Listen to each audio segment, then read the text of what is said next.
I'm Yaneli, also known as Miss Be Helpful, with another FinCap Friday brought to you by NGPF. Ariel Investments is a Chicago-based investment firm known for being the first Black-owned mutual fund firm in America. In early 2021, they teamed up with Schwab to publish a Black Investor Survey.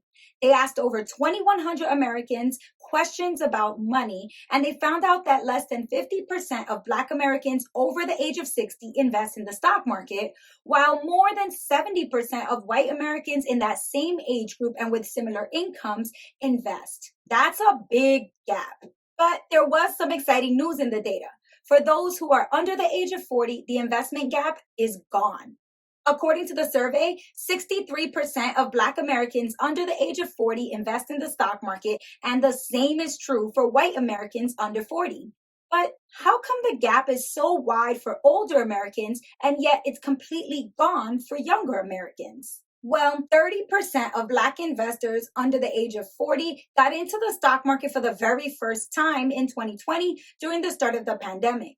John Rogers Jr., the chief investment officer at Ariel Investments, says that this is partly because it's gotten so much easier to invest online for free right from your phone. Black social media influencers who post content about finance and investing have blown up since then. One story about a former financial advisor named Kevin Matthews went viral back in 2021. He shared how his son has more money saved and invested at the age of 2 than Kevin himself had at age 18.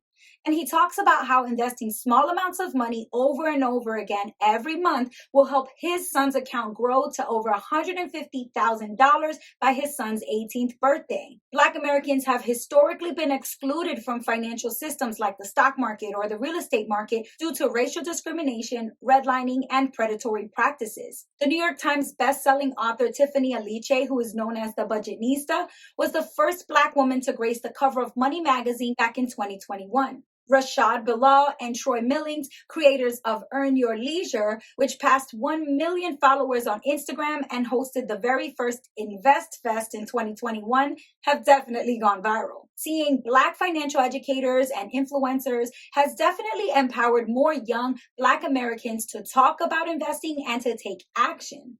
According to the Black Investor Survey, nearly 40% of young Black Americans said that they talk about the stock market in their homes now, versus only 10% of them who remember talking about it in their homes growing up.